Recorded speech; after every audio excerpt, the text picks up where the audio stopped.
अभी किसका hand raise हुआ है, क्या प्रश्न है?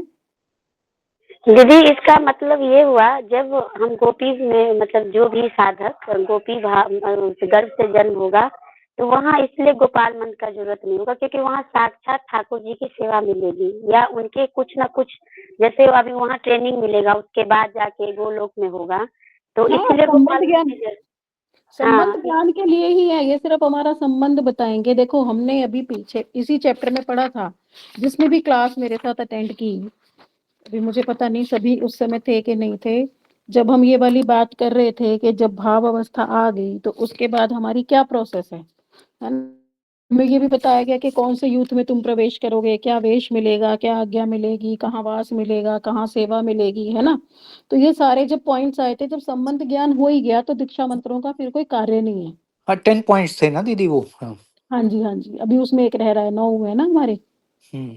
अभी एक पॉइंट रह रहा है। अच्छा, आप थे उस दिन। दीदी मेरा एक पॉइंट और है इसमें, कि वो जो एक तो भागवतम मृतम है ना, एक वो दूसरी बुक है जिसमें वो बृहद भागवतमृतम। बृहद भागवतमृतम में, उसमें हम्म। जो है वो गोपाल मंत्र से ही तो ऊपर से ऊपर से ऊपर से ऊपर डिफरेंट डिफरेंट लोकों में जाते जाते हैं, तो सिर्फ गोपाल मंत्र से ही पहुंचते हैं वो, लेकिन वो ब्रह्मांड में तो नहीं, उसके बाद भी गए ना वो, तो उनका तो काफी दूर तक रहा। उनका वो तो कृष्ण के पास भी पहुंच गए ऊपर, उनका ये उनके लगा, धाम में भी। उनका संबंध ज्ञान ही हुआ नहीं ना। क्योंकि उसमें वो बताते हैं ना कि हर हम्म। लोक में जाते हैं वो तो सिर्फ गोपाल हम्म। मंत्र के बेसिस पे ही चले जाते हैं, बॉडी के हम्म। साथ ही जाते हैं वो। हाँ, तो ये एक ना, ये मैंने किया था प्रश्न जो आज आप कर रहे हो ना, पीछे मैंने भी यही सेम प्रश्न किया हुआ है, तब उन्होंने यही जवाब दिया था कि ये सिर्फ हमें सारे लोगों का वर्णन बताने के लिए बताया जा रहा है। वास्तव में जो थे वो नित्य सिद्ध परिकर ही थे, पर सारे लोगों का दिखाने के लिए कि उन्हें यहाँ भी रूप नहीं मिला, हमें कैसे बताएंगे? तो हमें शिक्षा देने के लिए फिर ऐसे बताया जा रहा है। फिर वो यहाँ गए, उन्हें यहाँ शांति नहीं मिली, फिर वो वैकुंठ गए, वहां भी शांति नहीं मिली, फिर वो अयोध्या गए, सभी जगह तो गए वो, तो सारे लोगों के विषय में बताने के लिए ऐसे बताया है। आप सभी जगह गए, वो कृष्ण के साथ हाँ। बैठ के उन्होंने हाँ। भोजन भी किया वो सब हाँ। किया हाँ। दीदी उन्होंने। पर लेकिन यहाँ पे तो ये तो है ना, गोपाल मंत्र सिख के द्वारा ही गए ना सब जगह। नहीं, उनका प्रश्न दीदी ये है कि जब आप ये कह रहे हो कि ब्रह्मांड में ही दीक्षा मंत्रों का रोल खत्म हो गया, तो फिर वो उसी मंत्र को क्यों करते रहे और एक एक एक यही एक मैं कह लोक रही हूँ में ना, गए? गए तो वो गोपाल हाँ। मंत्र के द्वारा ही ना, चाहे हमें बताने के लिए हो, चाहे कैसे भी गए तो गोपाल मंत्र के साथ ही है ना वो। हाँ, तो उसी मंत्र की वैशिष्ट दिखाया यहाँ पे, और उसी में फिर ये दिखाया कि कैसे ये जिसका जो स्वरूप अनुबंधिनी वृत्ति है, यानी उनका सख्य भाव में था, तो वो वहीं जाके उन्हें चैन पड़ा। तो एक दिन ना वो दीदी भी बता रही थी कि अगर खाली गोपाल मंत्र करें तो भी उससे भी हम आगे तर जाएंगे, ऐसे बोल रहे थे। हाँ, पर वो सिर्फ वो अगर गुरुदेव ने सिर्फ वो दिया है, कईयों को देते हैं ना गुरुदेव खाली वही मंत्र कि तुम यही करो, पर गुरुदेव ने जो मंत्र दिए हैं वो हमें करने ही हैं, हम तो किसी को छोड़ के ये एक मंत्र नहीं कर सकते। अब दीक्षा मंत्र अलग करना है, गोपाल मंत्र अलग करना है, नरसिंह मंत्र अलग करना है, हरि नाम अलग करना है, पर उनका टाइम है ना, किस टाइम पे कौन से मंत्र हर समय हम गोपाल मंत्र तो नहीं कर सकते ना, खाली बोल नहीं, हाँ, गाते वो समय। जैसे गुरुदेव ने विधि हाँ, बताई है, जितनी खाली बार हमें बताया। बोल गाते समय वो मंत्र करना है, बाकी समय नहीं करना उसको। हाँ, चलो ठीक है, नेक्स्ट क्वेश्चन। क्वेश्चन नंबर 9, जड़ प्रेम एवं चित्त प्रेम में अंतर बताइए। जो अच्छे से समझाए वही हैंड रेज करेगा। संगीता दीदी बताओ। हरे कृष्णा दीदी, दंडवत प्रणाम। देखिए, ये जड़ प्रेम में जो काम विद्यमान होता है ना, वो श्री कृष्ण से विमुख जीवों, जब तक जीव विमुख रहता है ना तब तक उसके अंदर रहता है। जैसे ही वो श्री कृष्ण के संपर्क में आता है, वो कथाएं सुनने लगता है, धीरे धीरे उसका काम धीरे लुप्त होने लग जाता है। कथाएं सुनते सुनते जैसे उसका इंटरेस्ट आने लगता है तो धीरे धीरे काम कम हो जाता है। जबकि जो अप्राकृतिक नित्य धर्म, अप्राकृतिक जो काम है ना, वो नित्य नवायमान है, वो कभी समाप्त नहीं होता। सरिता दीदी आप बताओ। दीदी जड़ प्रेम को नॉर्मली बताए तो ये बहुत ही स्वार्थपूर्ण है। जैसे कि अभी हमारी बुद्धि लगी हो कि मेरी मम्मी पापा पति बच्चे और ये कपड़े वो फैशन ये सब ये जड़ में आ जाएगा, और चित्त में ये हमारा शुद्ध आत्मिक प्रेम होगा, जो कि जैसे कि हम हरिनाम कर रहे हैं, उसके बाद जब हमें स्वरूप की सिद्धि प्राप्त हो जाती है, तो वो वहाँ पे हमारा चित्त प्रेम मतलब हो गया है, हमें आत्मा का ज्ञान हो गया। तो चित प्रेम हम सिर्फ नहीं, भगवान ये भगवान से हमारा ही तो ले देखो यहाँ सकते पे हमारा कंपैरिजन ही नहीं था उसके साथ।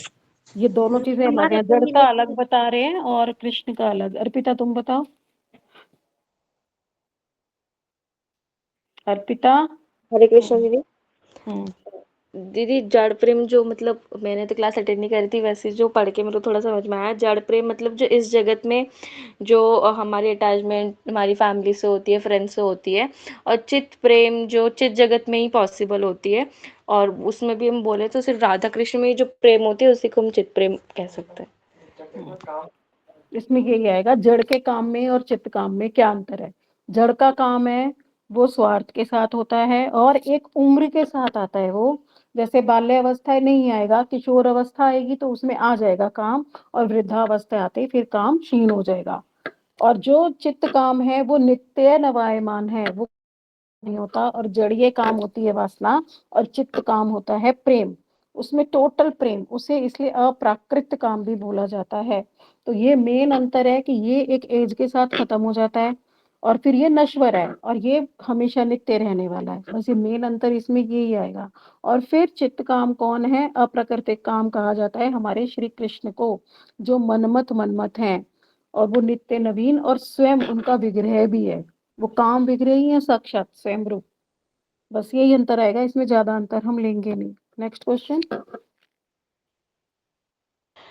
क्वेश्चन नंबर 10, भगवत कृपा प्राप्ति के कितने उपाय बताए गए हैं? Option A 5, option B 2, option C 3।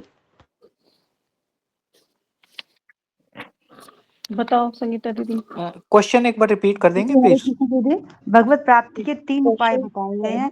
वाचिक, अलोक, हार्दिक। वाचिक मतलब जो मुख से होता है, और आलोक हम्म जो आँखों से होता है, जो आलोकदान होता है, और हाथी जो भगवान के हृदय से मिलता है। ठीक है, ये प्रश्न ये था प्रभु जी, भगवत कृपा जो 3 प्रकार से होती है वो बताओ। तो वो है वाचिक, आलोकदान और हार्दिक। क्लियर हो गया प्रभु जी आपको? जी दीदी जी।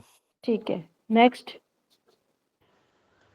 क्वेश्चन नंबर 14, लक्ष्मी जी के पास सब कुछ होते हुए भी उन्हें ब्रज रस क्यों नहीं मिला? उदाहरण से हमें क्या शिक्षा मिलती है?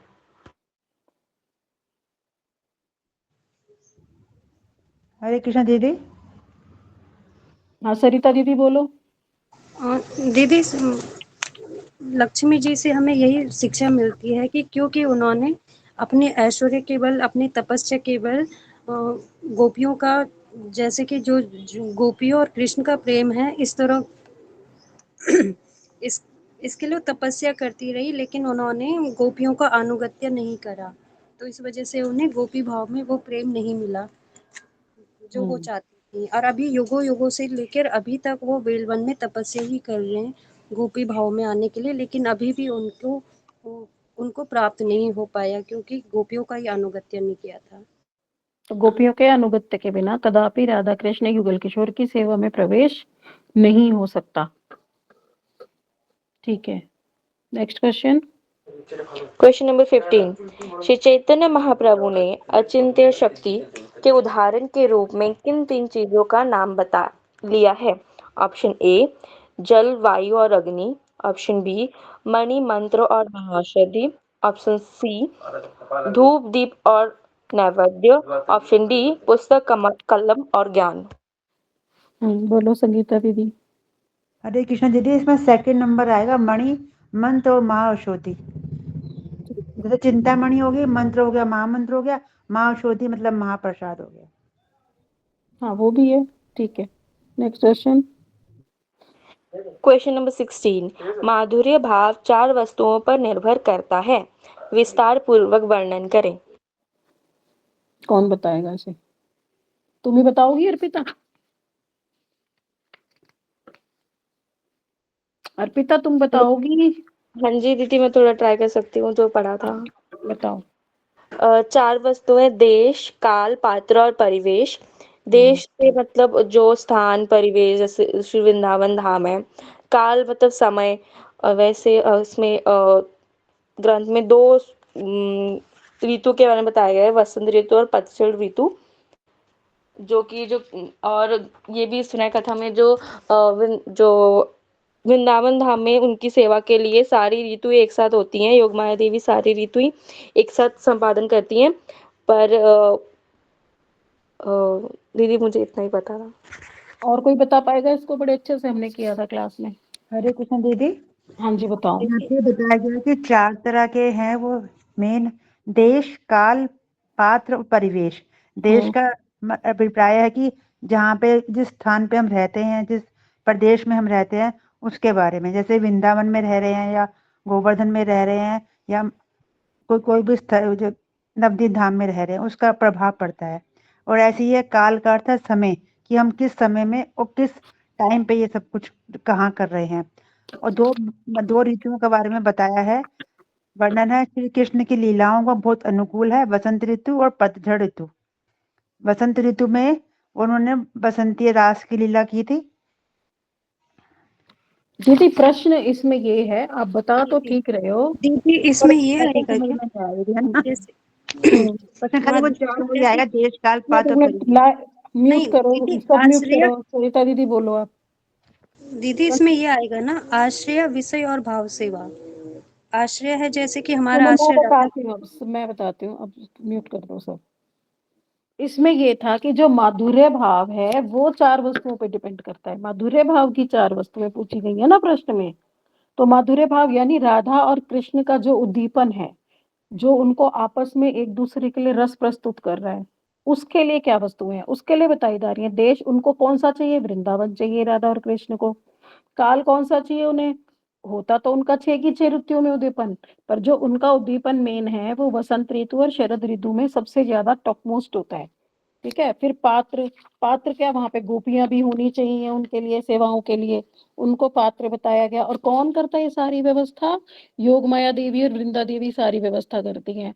जैसे ही उनके हृदय में लीला करने की उत्कंठा होती है, जिस प्रकार की लीला की उत्कंठा होती है, उसी प्रकार से वहां पेड़ पौधे, खुशबू, पुष्प, यहाँ तक कि सरोवर, फिर पक्षी, फिर वहां के कलर्स क्या उन्हें चाहिए, तो वो सारा का सारा कौन करता है? उनका अरेंजमेंट योग माया देवी, और वो व्यवस्था सारी की सारी वही करती है ना। तो जो परिवेश बनाती है वो सारा का सारा वो ही करती है।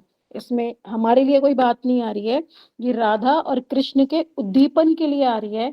और जैसे पात्र से भी बता रहे हैं ना, कौन है वो कार्य संपादक, कौन है? उनकी गोपियां हैं, मंजरियां हैं, वो करती हैं सारा का सारा अरेंजमेंट। वहां पे उनको देख के वो सारा का सारा उसमें अरेंजमेंट सारा करके, और वो जो परिवेश बनाया जाता है, लताओं से डेकोरेशन होती है, शैया सजाई जाती है, हरी हरी पत्तियों से शोभित किया जाता है, तो वो सारा का सारा परिवेश कौन बनाता है? योग माया देवी और वृंदा देवी।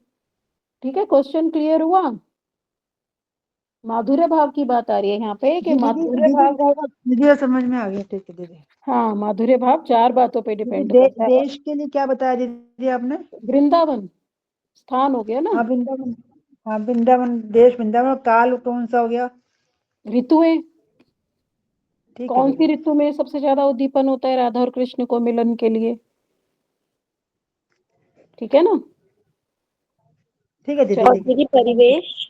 थैंक यू दीदी, थैंक यू। परिवेश जो एटमॉस्फेयर वहां पे क्रिएट किया जा रहा है, जैसे कौन कौन से उस ऋतु के अकॉर्डिंग कौन से पुष्प हैं, फिर उन पुष्पों की सुगंध कैसी है, फिर वहां पे डेकोरेशन कैसी है, पत्तियों की शेप कैसी है, फिर उनके अंदर उन पत्तियों में सघनता कितनी है, कितनी ज्यादा कंडेंस है वो, किस प्रकार की, उनको कितनी हवा चाहिए, कितना उन्हें धूप चाहिए, कितना उन्हें अंधेरा चाहिए, बहुत बहुत सारी चीजें आ जाती हैं परिवेश में। इन सारी वस्तुओं का ना बहुत सुंदर रूप में श्री श्री उज्जवल नीलमणि ग्रंथ में रूप गोस्वामी पाद ने बड़े सुंदर से बताया है। तो वहां पे बहुत डिटेल में ली गई है ये वाली चीजें। अभी क्लियर है सबको? हाँ जी दीदी। इनको पढ़ा करो ना, दोबारा क्लास खत्म हो जाती है तो एक बार दोबारा से पढ़ा करो, तब ग्रंथ आत्मसात होते हैं। एक बार दीदी पढ़ते यही अगर गलती है कि उस टाइम नहीं पढ़ा, अब पढ़ते हैं आधे घंटे में तो कुछ भूल जाते हैं बीच में। हाँ नहीं, इसको ना पढ़ने का फायदा जब ही है जब मुंह से पढ़ के दोबारा पढ़े, फिर चिंतन करें। मैंने एक दिन चिंतन का तरीका बताया भी था क्लास में, कि जैसे देखो फॉर एग्जाम्पल, यहाँ से मैं एक पैराग्राफ ले रही हूँ परिवेश वाला। परिवेश शब्द श्री वृंदावन को इंगित करता है। प्राकृतिक परिवेश अति सुंदर, मनोहर और रमणीय रहता है। श्री कृष्ण की अंतरंगा शक्ति योग माया जी वृंदावन धाम को विविध प्रकार के वृक्ष, यहाँ से हम चिंतन शुरू करेंगे। पहले हमने क्या चिंतन किया? वृंदावन। अब क्या कह रहे हैं योग माया जी, क्या कर रही हैं? वृक्ष। पहले तो वृक्ष इमेजिन करो, कौन-कौन से वृक्ष हैं वहाँ। तमाल का वृक्ष है, कितना सुंदर। इमली तला हमें हर जगह मिलता है वहाँ पे, है ना? बरगद के भी वृक्ष जगह-जगह हैं वहाँ पे। जितने हम परिक्रमा में वृक्षों का दर्शन करते हैं, उन वृक्षों का चिंतन करो। फिर लताएँ, अरे! यहाँ इस धाम की ऐसी लताएँ हैं, वहाँ की कितनी सुंदर लताएँ होती होंगी, कितने कलर्स होते होंगे उन लताओं में। फिर पुष्प, जब यहाँ इतने रंग-बिरंगे पुष्प हैं, तो वहाँ कैसे होंगे? जब यहाँ इतनी सुगंध है, थोड़ा धाम का चिंतन तो हमें करना पड़ेगा। अगर हम चिंतन नहीं करेंगे, पढ़ रहे हैं, टाइम दे रहे हैं, सब वैनिश हो जाएगा। इसलिए उसका मुझे चिंतन और जो आपने जो बताया सारा लिखा हुआ, हमने पढ़ा नहीं इसलिए आंसर नहीं दे पाए। हाँ, चिंतन करना है दीदी, लिखने से पढ़ने से भी नहीं है। नहीं, वो चिंतन जब पढ़ा करना। है ना मतलब ये पूरा हाँ, दोबारा से पढ़ा ना कोई इसलिए बात नहीं। आंसर देने में हाँ, डिफिकल्टी होगा। धाम के विषय में चिंतन करना प्रारंभ करो। कृष्ण का रूप बताया जाता है, उस चिंतन को करो। राधा जी का रूप बताया जाता है, कितने अलंकार हैं, कितने श्रृंगार हैं, कितने आभूषण हैं, उसका चिंतन करो। धाम कैसा है, यमुना जी कैसी हैं, वो उसका चिंतन करें हम। फिर हमारे गोस्वामी वर्ग कैसे हैं, रूप गोस्वामी कैसे होंगे ना, सिर्फ दो ही घंटे सोते थे और उसी में उनका खाना पीना नहाना सब हो जाता था। तो 22 कैसे करते होंगे? चिंतन तो करें हम, तभी तो हम उस भजन की अवस्था में पहुंच पाएंगे ना। तो उन्हें आनंद आता होगा तभी तो करते होंगे। आज भी पूज्यपाद माता प्रिय प्रभु जी ने बड़े सुंदर रूप से बताया था। तो वो कह रहे थे कि कैसे तुम सोचोगे कि कैसे जो हमारे जो गोस्वामी लोग हैं कैसे भजन कर लेते थे। कहते सबसे अच्छा जो आनंद में है सब समय। उन्होंने बड़े अच्छे से बताई ये बात। अगर किसी जीव आनंद में नहीं है और वो दुखी है तो डेट मीन्स उसके साथ कुछ ना कुछ रोग है। आत्मा तो नित्य आनंदमयी वस्तु है, सत्य चित्त आनंद। तो हम कौन है? सत्य चित्त आनंद है। तो हमें सब समय आनंद में होना चाहिए। तो जो आनंद में है इसका मतलब उसका भजन बिल्कुल ठीक चल रहा है, उसे कोई फर्क ही नहीं पड़ रहा माया में क्या हो रहा है। और जो सुख दुख के आने से सुखी दुखी हो रहा है डेट मीन्स वो रोगी है, वो अभी शरीर से ही प्रभावित हो रहा है। सिंपल सा ये क्राइटेरिया है कि हम और सुख और दुख से कितने प्रभावित हो रहे हैं। तो कितने आनंद में रहते होंगे ना गोस्वामी लोग, ना तो उन्हें खाने की चिंता, ना रसोई की, ना कपड़े की। एक पेड़ के नीचे बैठी आनंद में अपने दर्शन करे जा रहे हैं, भजन करे जा रहे हैं, सेवा करे जा रहे हैं। तो उस स्थिति तक हमें पहुंचना है। और ये जो हमने हायर ग्रंथ है गुरुदेव के, इतने इसमें गुरुदेव हमें डेंस बातें बताते जा रहे हैं। तो ये ऐसे ही छोड़ने के लिए नहीं है, उन्होंने एक एक चीज खोल के रख दी। कैसे हमें संबंध की अनुभूति होगी, कैसे हमें गुरुदेव वहां पे ले जाएंगे, फिर कैसे हम इंट्रोड्यूस होंगे, अपनी एज से इंट्रोड्यूस होंगे, नाम से, रूप से। तो उन चीजों को हम चिंतन तो करें, तब तो हम अपना लोभ बढ़ाएंगे। लोभ बढ़ेगा तो उस लोभ के विषय में कार्य करेंगे ना हम। अगर हमने सीए करनी ही नहीं है तो हम सीए क्यों पढ़ेंगे, क्यों हम उसकी हम ट्यूशंस लेंगे, क्यों हम जाएंगे, क्यों बुक्स खरीदेंगे? करेंगे ही नहीं। तो लोभ तो उत्पन्न हमें करना पड़ेगा ना, कि हमें राधा दासी पाल्य भाव लेना है। उसके लिए हमें इन सब चीजों का गहन चिंतन करना पड़ेगा। क्या करते क्या है हम सारे दिन? ठीक है घर का काम करें हम, जब भी चिंतन करें, क्या आवश्यकता थोड़ी है और कुछ। ठीक है हम रोटी बना रहे हैं पर हम चिंतन तो करते जाएं। चलो एक ही चिंतन पकड़ ले हम, वृंदावन धाम कितना सुंदर है, यमुना जी का कलर कैसा है, कौन सी ध्वनि के साथ यमुना जी बह रही हैं, फिर यमुना जी के किनारे कैसे वृक्ष लगे हुए हैं, फिर उन वृक्षों पर कैसे पक्षी चहचहा रहे हैं, फिर उसके नीचे राधा कृष्ण बैठे हुए हैं, गोपियां बैठी हुई हैं, फिर उनका कैसा श्रृंगार है। एक एक वस्तु को भी पकड़ेंगे ना हम, तो चिंतन खाली हम राधा कुंड का ही कर लें। चिंतन चलो गुरुदेव का ही कर लो, मैं तो नहीं कह रही दूर जाओ। हमारे गुरुदेव कैसे हैं, हमारे गुरुदेव के गुण कैसे हैं, हमारे गुरुदेव का रूप कैसा है, कैसे सहनशील है ना गुरुदेव, सब समय मुस्कुराते रहते हैं। कितना वो प्रयास करते हैं, विदेश जाते हैं, यहाँ जाते हैं, यहाँ जाते हैं, और फिर बिल्कुल थकान नहीं होती उनके चेहरे पे। एकदम से बैठ के आराम से भागवत करते हैं, एक स्थान से दूसरा स्थान, दूसरे से तीसरा। गुरुदेव का ही चिंतन कर ले। इस जड़ के चिंतन को करना हम छोड़े, हम चिंतन बढ़ाएं, गुरुदेव के गुणों का चिंतन कर लें, बुक्स का चिंतन कर लें। हम अपने भजन का, कौन से भजन में भक्ति विनोद ठाकुर क्या बता रहे हैं, कौन से भजन में नरोत्तम दास ठाकुर क्या बता रहे हैं, तब हम भूलेंगे नहीं, तब चीजें गाढ़ होती चली जाएंगी। अगर हमने अपनी थॉट प्रोसेस चेंज कर ली ना, तब चीजें भूलेंगी नहीं हमें। ठीक है, मेरे को लग रहा है ज्यादा बोल गई, सॉरी। चलो आगे का क्वेश्चन लो भाई। Question number 17। स्वरूप विज्ञान की अनुभूतियों के 11 मुख्य विशेषताओं को विस्तार पूर्वक बताइए। पार्ट ए, संबंध की अनुभूति के विषय में बताइए। संबंध का अनुभूति कौन बताएगा?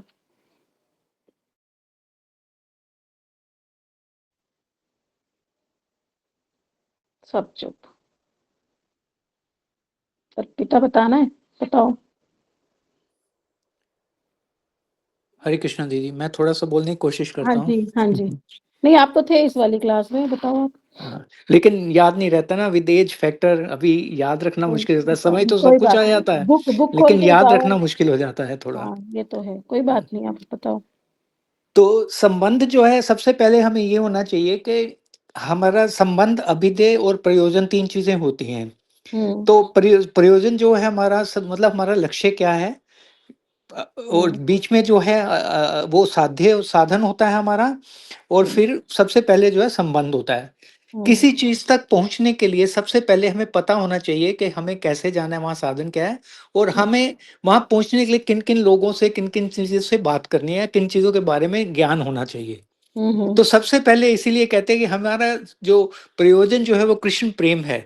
हुँ, तो हमें सबसे पहले ये तो पता होना चाहिए कि कृष्ण क्या हैं? हुँ, हमारा कृष्ण के साथ क्या संबंध है? हुँ, तो ये सबसे पहले जानना ज़रूरी है। इसीलिए कहते हैं कि संबंध को समझना होगा सबसे पहले, कि हमारा कृष्ण के साथ क्या संबंध है। और हुँ, उसके लिए कहते हैं कि संबंध ज्ञान ज्ञान जो है हुँ, हमें उत्पन्न करना पड़ेगा। और हुँ, संबंध ज्ञान के लिए सबसे पहले आपको जो इसके अधिष्ठात्री देवता हैं, जो अधिष्ठात्री देवता जो हैं वो कौन हैं? राधा मदन मोहन जो हैं। तो हुँ, उनके चरण कमलों में आपको आश्रय ग्रहण करना पड़ेगा। हुँ। तो इतना एक कह सकता हूँ अभी तो। दीदी और हाँ, ज़्यादा तो याद हाँ, नहीं। नहीं, बहुत अच्छा बताया आपने, बिल्कुल करेक्ट है 100%। और इसमें एक बात ये जड़ जाएगी, जो अनुभव वाली बात आ रही है, संबंध की अनुभूति। तो जैसे ही भाव अवस्था हमारी आएगी, तो उसमें हमें संबंध हो जाएगा हमारा कि हम सख्य भाव में हैं, या हम अपने वात्सल्य भाव में हैं, या कौन से भाव में हैं।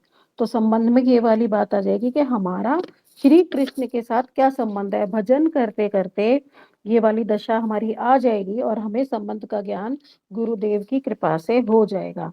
चलो दूसरा बताओ, व्यस की अनुभूति। हाँ जी दीदी। बताओ अर्पिता, व्यस की अनुभूति। हाँ जी दीदी, आज हमारा संबंध ज्ञान हमें जब हमें मालूम हो जाता है, उसके बाद जो होती है व्यास की अनुभूति होती है। मतलब जो चित्त देह में जो कितनी एज है, हमारी हमारी आयु कितनी है, वो हमें पता होना चाहिए। जैसे कि ग्रंथ में मतलब बताया हुआ है, जो श्रील भक्ति विनोद ठाकुर जी हैं, उनका जो चित्त देह में उनकी एज है वो 12.5 है उनकी एज। हम्म। तो ये सब होता कैसे है? इसका प्रोसेस होता है, जैसे जैसे हम भाव दशा में हैं, ठीक है, भाव दशा में हम चिंतन की स्टेज में गए, तो हम अपना जो है मन से तो वहां सेवा कर रहे हैं सिद्ध देह से, और यहाँ पे साधक देह से हम भजन भी कर रहे हैं। तो क्या होगा, हम अपने गुरु के साथ ही जाएंगे वहां पे, गुरुदेव हमें वहां ले जाएंगे। वहां अभी हमें कोई नहीं जानता, हम भी अभी किसी को नहीं जानते। तो उसी की फिर ये ना एक एक एक एक करके प्रोसेस बताई जा रही है। तो जैसे हम गए, अभी तो हमें संबंधी पता लगा, हाँ भाई चलो, हमें जैसे बता दिया पाल्यदासी भाव है, तो गुरुदेव ले गए हमें, हाँ भाई तुम पाल्यदासी हो। फिर हमारी एज वहां जाके हमें गुरुदेव नहीं बताई कि तुम्हारी एज इतनी है, गुरुदेव ही हमारा फिर नाम बता रहे हैं, गुरुदेव भी फिर हमारा वेश बता रहे हैं। धीरे धीरे करके एक एक बात, गुरुदेव ने ही वहां पे हमें एक निवास स्थान दिया कि यहाँ पर तुम्हें रहना है, यहाँ से तुम कहीं जाना मत। तो तभी हमें अभी दूरगत सेवा मिल रही है, जो गुरुदेव कह देते हैं वो सेवा अभी हम कर देते हैं। अभी हम राधा कृष्ण के निकट नहीं पहुंचे हैं, और वो सब अभी मानसिक सेवा में चल रहा है वहां सिद्ध देह से। और वहां जाके हम ये भी सोच रहे हैं, अरे वाह ये तो बड़ा सुंदर धाम है, मैं तो अपने गुरुदेव की कृपा से यहाँ पे आ गया। अच्छा मेरा नाम ये है, मेरी एज ये है, अच्छा मेरा घर ये है। अभी तो मैं किसी को नहीं जानता, पर ये जो गुरुदेव हैं ये तो सबको जानते हैं, तो सबसे बात करें। ये तो राधा कृष्ण से भी बात करते हैं, गुरुदेव मेरी बात कब कराएंगे राधा कृष्ण से। इस तरह से है ये, वहां पे जाके हमें एक एक वस्तु पता कर रही चल रही है। तो ये चीज क्लियर हुई है कि नहीं हुई है क्लियर? जी दीदी। दीदी एक छोटा-सा डाउट था हम्म, कि हम्म, इसमें जैसे कह रहे हैं कि वहाँ नाम भी प्रकट होगा, गुरुदेव नाम भी प्रकट करेंगे, आपको बताएँगे हम्म, कि आपका नित्य नाम क्या है जो, शाश्वत हम्म, नाम क्या है, तो वो हम्म, बताएँगे। हम्म, मेरा डाउट ये है कि शाश्वत नाम वहाँ पे बताएँगे, और पहले जो हमें ये दीक्षित नाम दिया गया है एक, हम्म। क्या ये वही उसी का कनेक्टेड है उसमें, या कैसे है? थोड़ा या देखो वही? ये तो अब हम हाँ, इससे लेंगे ना, अब जैसे हमारे भक्ति विनोद ठाकुर जी थे, उनका नाम था भक्ति विनोद ठाकुर, पर वो कौन है? कमल मंजरी। प्रभुपाद कौन है? नैन मंजरी। पूज्यपाद नारायण गोस्वामी महाराज कौन है? रमण मंजरी। तो मंजरी का नाम अलग है। नहीं, जैसे आपका नाम सुचित्रा देवी दासी दिया है, तो हम्म। सुचित्रा जो है वो भी उनका लिंक जो जिस हिसाब से वहां होगा वो कुछ मैच करता है उससे, या उसके नाम उसके बेस पे नाम दिया गया आपको यहाँ पे, या हाँ वैसे अभी ही एक जनरल नाम दिया गया है? अभी नहीं, अभी गुरुदेव ने हमारी क्वालिटीज देखते हुए हमें नाम दिया है। जो भी हमें नाम मिले हैं हमारी क्वालिटीज को देखते हुए मिले हैं। अभी गुरुदेव ने हमारी आत्मा का नाम दिया है एक, पर वो जो मंजरी का नाम होगा वो अलग होगा। पर this has nothing to do with that name, particular ना ना, नेम। मंजरी के नेम से कुछ लेना देना नहीं है इसका। ठीक है दीदी, ठीक है। हम्म। चलो, नाम की अनुभूति। दीदी हाँ बोलो। जैसे कि हमारे यहाँ पे एक नाम है, हम सबका अपना नाम होता ही है, तो वही हमारा चित्त धाम में भी एक नाम होता है, जो कि यहाँ पे तो अभी गुरुदेव ने दिया है, लेकिन वो वहाँ पे जाके आएगा। और नाम के क्योंकि हमें वहाँ चले तो गए हम, लेकिन हमें अपना नाम ही नहीं पता, कोई बोलेगा तो हम क्या बोलेंगे। इसमें जैसे एग्जाम्पल शिव जी का भी दिया था, जब वो वृंदावन में चले गए थे योग माया जी की कृपा से गोपी बन के, और जब श्री कृष्ण मतलब वहाँ पे बंसी बजा रहे थे, तो उनको वो माधुर्य, वो प्रेम के रस की अनुभूति नहीं हुई, तो उन्होंने बोले यहाँ पे कोई विजातीय गोपी आई है। तो हम्म। उसके बाद फिर सारी गोपियों ने देखा, हम तो यहाँ नित्य निरंतर रहती हैं, फिर ऐसी कौन सी गोपी है। तो हम्म। वहाँ पे देखा शिव जी को अलग सा, तो पूछा उनको, हे गोपी क्या नाम तुम्हारा, क्या मतलब पति का नाम भरतार जो भी है, ये सब पूछा। तो शिव जी हम्म। तो बोले कि योग माया जी ने मुझे मतलब सुंदर गोपी तो बना दिया, लेकिन नाम तो मैंने पूछा ही नहीं। तो हम्म। उनको वहाँ पे वो मतलब घूसे भी मारने लगते हैं। तो हम्म। ये हमें नाम, वहाँ पे नाम भी जरूर हमारा होता है, हम्म। जो कि हमारे मतलब वही हरि नाम भजन कीर्तन से और ठीक है, ठीक सिद्धि है, प्राप्त करेक्ट है। करने के लिए। करेक्ट करेक्ट, बिल्कुल ठीक बताया आपने, बहुत अच्छे से बताया। चौथा, रूप की अनुभूति।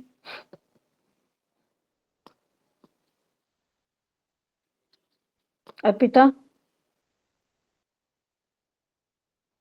हाँ जी दीदी। रूप की अनुभूति में जब हमारे हमें एज के बारे में पता लग जाता है, नाम के बारे में पता लग जाता है, फिर जो हमारा स्वरूप कैसा है उस जगत में, साधक का चित्त जगत में स्वरूप कैसा है, तो उसको हम रूप की अनुभूति बोलते हैं। हाँ, कितना सुंदर रूप है, कैसा रूप है, गोरा है कि काला है, पतले कितने हैं, है ना, हाइट कितनी है, वो सारा रूप में आ जाएगा। फिर है हमारा यूथ प्रवेश। इसको ना बार बार पढ़ो, तब तो हमें पॉइंट्स याद होंगे। दीदी यूथ प्रवेश से मतलब है कि हम यहाँ पे राधा जी के यूथ में है, चंद्रा जी के हम स्वकीय हैं, या मतलब एक स्वकीय पर किया। स्वपक्षी वाले या दूसरी विपक्ष वाली हैं। और उसमें भी फिर से इनके भी जैसे कि फिर से अलग से भेद हैं, जैसे सुहद पक्षा और तटस्था।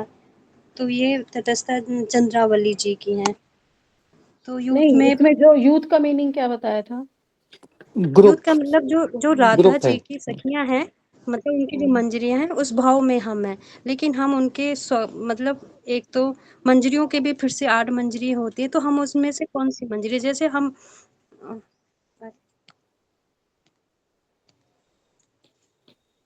हेलो। हाँ जी दीदी, बताओ। हाँ दीदी, मंजरी में जैसे कि हम वहाँ पे राधा जी की अभी तो हम अपने गुरुदेव की कृपा से वो वहाँ पे ललिता सखी हैं, तो हम उन्हीं के अंडर में, तो फिर वहाँ पे जाने के बाद डिसाइड होगा कि हम गुरुदेव राधा इज जी। नॉट ललिता सखी। गुरुदेव ललिता सखी नहीं है। ठीक है दीदी। ललिता सखी जी राधा जी। जी की नित्य सखी हैं, अष्ट सखियां हैं उनकी। ठीक है, विशाखा, सुदेवी, तुंग विद्या, ललिता इत्यादि। इन सबके अपने अपने ग्रुप हैं। इनके ग्रुप्स में इनकी इनकी नीचे सखियां हैं, फिर उनकी दासी, फिर उनकी दासी, फिर उनकी दासी, उसी में आके फिर हमारी ललिता जी जो सखी हैं, उनकी दासियों में है रूप मंजरी। फिर रूप मंजरी के अनुगत्य में फिर हमारी रमण मंजरी। रमण मंजरी के अनुगत्य में अब हम सबके अपने अपने गुरुदेव, और उनके अनुगत्य में हम लोगों को जाना है। तो वहां पे जाके ये डिसाइड होगा कि हम किस यूथ के हैं, ये पता लगेगा। फिर एक बार धाम में चले गए, फिर हमें पता लगा है हमारा वास स्थान क्या है, गुरुदेव ने कह दिया तुम यहाँ रहो, अभी किसी से इतनी बात बात मत करना। फिर गुरुदेव ने ही हमारा वहां पे नाम बताया कि फिर इंट्रोड्यूस करा रहे हैं, भाई देखो ये आई है एक नई सखी, इसका नाम ये है। फिर वो हमें सबसे इंट्रोड्यूस कराते हैं कि ये इसका नाम है। फिर धीरे धीरे हमें अपना रूप भी पता लगता है जब हम देखते हैं आसपास की कैसी हैं, अभी हम स्ट्रेंजर ही होते हैं वहां पे। तो इसीलिए पॉइंट्स बताए गए, एक एक करके हमें वहां पे फिर ये सब पता लगता है। तो जो हम यहाँ की बात कर रहे हैं ना यूथ की, कि कौन से यूथ में फिर हम किसके गणों में है, क्या हम रूप मंजरी के अनुगत्य में है, कौन सी मंजरी के अनुगत्य में हमें सेवा मिलेगी, वो फिर पता चलेगा। तो उसको कह रहे हैं हम यूथ प्रवेश। ग्रुप में हम बाद में जाएंगे, पहले तो गुरुदेव ले जाएंगे। तो जैसे किसी को इंट्रोड्यूस कराया, मान लो कि अभी यहाँ पे कोई भी दीदी ले लो, हम कोई दीदी किसी को इंट्रोड्यूस करा, जैसे आप ही हो, चलो ठीक है, आप मुझे मिले थे हौज खास में, जी ठीक दीदी। है सरिता दीदी। तो आपको मैंने गुरुदेव से इंट्रोड्यूस कराया, मतलब गुरुदेव ये आई है और ये आपसे हरि नाम लेना चाहती है। तब तक आप सबको तो नहीं जानते, है ना। हाँ अभी जी बस दीदी। उतना हुआ, धीरे धीरे आपको सारी पता लगी, ये रश्मि दीदी है, ये श्याम प्रभु है, ये सुचित्रा दीदी है, ये है, ये है ना। थोड़ा थोड़ा करके आपने फिर सबको जाना। फिर आप जितना अब और आते जाओगे उतना जानोगे, जितना सेवाओं में घुसोगे उतना आगे आगे आगे आप बढ़ते चले जाओगे। ऐसे ही वहां पे प्रोसेस होता है। एक बार गुरुदेव हमें ले जाएंगे, फिर इंट्रोड्यूस कराएंगे, फिर धीरे धीरे धीरे पहले छोटी सेवाएं मिलेंगी, फिर बड़ी सेवा मिलेगी, फिर ऐसे ऐसे ऐसे आगे आगे दूरगत से फिर निकटवर्ती सेवा होती चली जाएगी। ठीक है। जी दीदी। हाँ, तो ये हो गया हमारा यूथ प्रवेश। अब छठा पॉइंट है वेश। मैं बताऊं दीदी? हाँ जी, बताइए। दीदी इसमें वेश में ये है कि आप कैसे दिखते हो और आपकी वेशभूषा बेसिकली क्या है। तो हर यूथ की हर मंजरी के ग्रुप जो यूथ हैं उनके नीचे सबकी वेशभूषा अलग-अलग हैं। तो आप किस ग्रुप में यूथ में हो उसी हिसाब से बेसिस पे आपकी वेशभूषा भी होगी। तो आपकी वेशभूषा से भी पहचाना जा सकता है कि आप किस यूथ में हो। तो हम्म, बेसिकली ये 2 चीज़ें हैं इसमें कि आप किस प्रकार दिखाई देते हो, आपका बाहरी कैसे दिखते हो और साथ में कि आपकी वेशभूषा क्या होनी चाहिए। हाँ, वो इसमें वेश है यूनिफॉर्म, बेसिकली। हाँ इसमें यूनिफॉर्म आएगी पूरी। यूनिफॉर्म अलग अलग होती है, श्रृंगार अलग होता है, तो वो आपने ठीक, एक एक ग्रुप वाइज एक ही होता है। तो ग्रुप से नजर आ जाएगा ये इस ग्रुप की गोपियां हैं। बहुत सुंदर बताया प्रभु जी ने। दीदी जैसे ना स्कूलों में जैसे क्लब बने होते थे ना, रेड होता था, ग्रीन होता था, ब्लू होता था, वो वाली बात आ गई। हाँ सही। ठीक है। नेक्स्ट सेवंथ बता रहे हैं आज्ञा।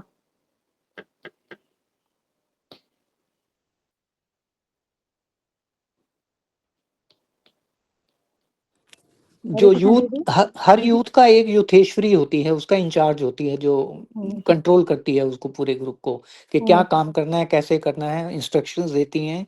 वो सब इंस्ट्रक्शंस जो होती हैं वो आज्ञा होती हैं बेसिकली कि हम्म, कैसे काम करना है, क्या काम करना है और कैसे। हम्म, बेसिकली हम्म। इंस्ट्रक्शंस। हाँ, इंस्ट्रक्शंस किसकी मिलेगी हमें, ठीक है। उसका भी संबंध कि हमारी युतेश्वरी कौन है। अच्छा, उन्होंने ललिता सखी ने किससे कहा, रूप मंजरी ने। रूप मंजरी ने किससे कहा, रमन मंजरी से। रमन मंजरी ने किससे कहा, हमारे गुरुदेव से। फिर हमारे गुरुदेव ने किससे कहा, हमसे। तो हमें वहां जाके पता लगेगा कि हम किसके अंडर में काम करेंगे। लिख लो ना, नोट बना लो यहाँ पे। हमें ये पता लगेगा कि किसके अंडर हमें काम करना है, किसकी आज्ञा का हमें पालन करना है। धीरे धीरे धीरे वो हायर देती चली जाएंगी आगे आगे सेवा। आठवां, वास।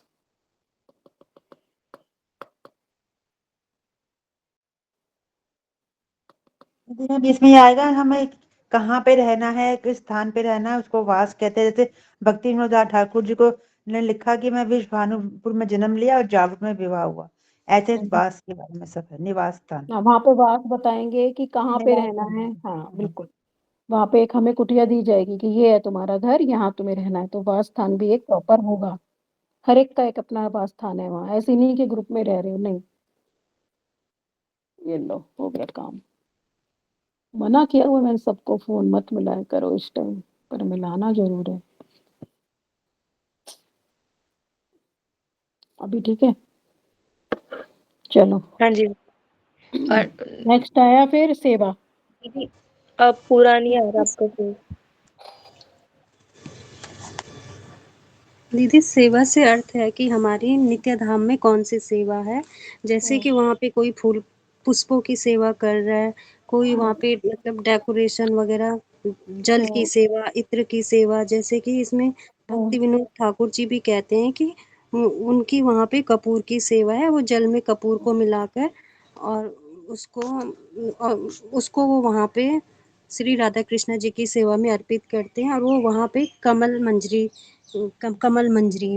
के रूप में वो सेवा करते हैं। कमल मंजरी है वो नित्था में।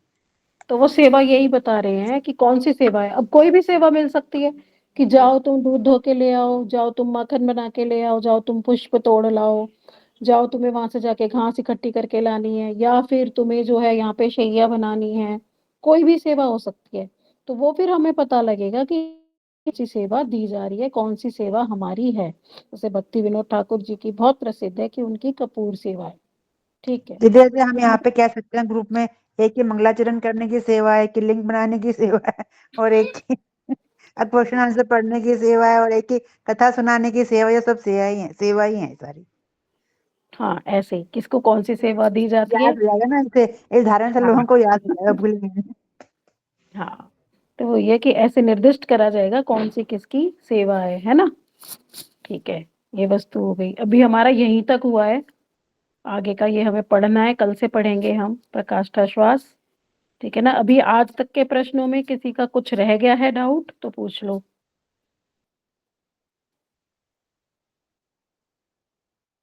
सब पंडित है अब, है ना।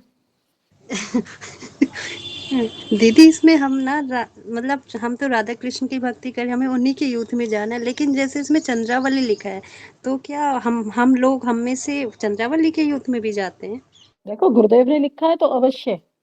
कुछ नहीं पता हमारी स्वरूप अनुबंधिनी वृत्ति क्या है, हमें नहीं पता। इसलिए कहा जाता है कि राधा जी और युगल किशोर की करो, पर की अभाव में करो, बात वही आ जाएगी।